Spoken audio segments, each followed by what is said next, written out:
हम संविधान को मानते हैं, संविधान का पालन करते हैं, संविधान की सुरक्षा के लिए गर्दन काट भी सकते हैं और कटवा भी सकते हैं। ये याद रहे लोगों को।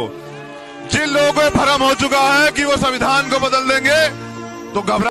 अगर बहुजन जाग गया तो समझो कि ये 15% यहां से भाग गया। अगर बहुजन जाग गया, मैं ये नहीं चाहता कि तुम यहां से भागो। तुमने ये व्यवस्था बनाई, मैं चाहता हूं तुम भी हमें बढ़ते हुए देखो। तुम भी बाबा साहब के रोते हुए उस चेहरे को याद करो जो नौजवान यहाँ बैठे हुए हमारे बुजुर्ग। उन्होंने कहा कि मैं बड़ी मुश्किलों से इस काफिले को यहाँ तक लेके आया। हर घर में बाबा साहब और साहब का आशीर्वाद पढ़ा के पैदा करो, बहुत अच्छी शिक्षा दो, उसे खिलाओ पिलाओ, बुराइयों से बच के अपने गुरु घरों में, अपने आश्रमों में, अपने महापुरुषों की संगत में आओ, वहां से अच्छी बातें, अच्छी चीजें ग्रहण करो और उन जाके अपने परिवार में उनका प्रचार प्रसार करो। बड़ी अजीब प्रकृति में मैं इसे बदलना चाहता हूं और मैं इसलिए बदलना चाहता हूं कि लोग मेरी उम्र से मेरी तजुर्बे की तुलना ना करें। कुछ लोग कहते हैं कि नहीं अभी उम्र तुम्हारी कम है, तो हम ये बता दें साहब, देश के लिए शहीद होने वाले भगत सिंह 23 साल के थे, मुझसे 12-15 साल बड़े हैं। देश के लिए जान देने वाले करतार सिंह सराभा 19 साल के थे, हम उनसे भी आज उम्र में बहुत बड़े हैं। और अब ये भी बता दें कि जिस बच्चे के माँ बाप नहीं होते ना, वो भी हम भड़केंगे उन पे जो गलत नीयत रखते हैं हमारी बहनों की तरफ।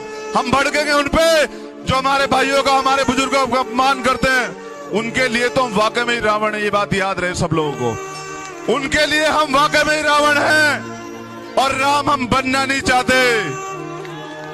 हम रावण तो रावण ही सही, उनके लिए वाकई में ही रावण है कि उनको याद रहे कि जब कुछ लोग ये बताते हैं उन्होंने बाबा साहब को भी गाली दी, हमारे सामने देते तो शायद ये गवाह है, ये रोशिंदर भी और ये भी, कि अगर हमारे सामने हमारे महापुरुषों को गाली देते तो चाहे हम रहते ना रहते, लेकिन वो लोग नहीं रहते, ये सच है।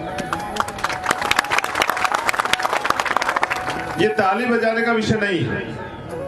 मैंने कहा मुझे सुने बस।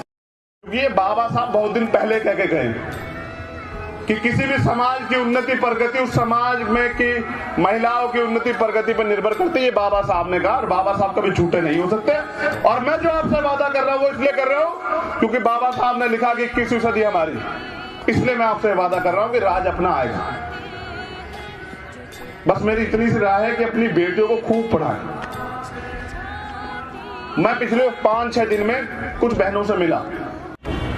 सोया हुआ समाज कभी शासक नहीं बन सकता है, टुकड़ों में बटा हुआ समाज कभी हुक्मरान नहीं बन सकता है, और मांगने वाला हमेशा भिखारी होता है, राजा नहीं होता। ये बात जब तक आपकी समझ में नहीं आएगी तब तक आपको इस देश में कुछ नहीं मिलेगा।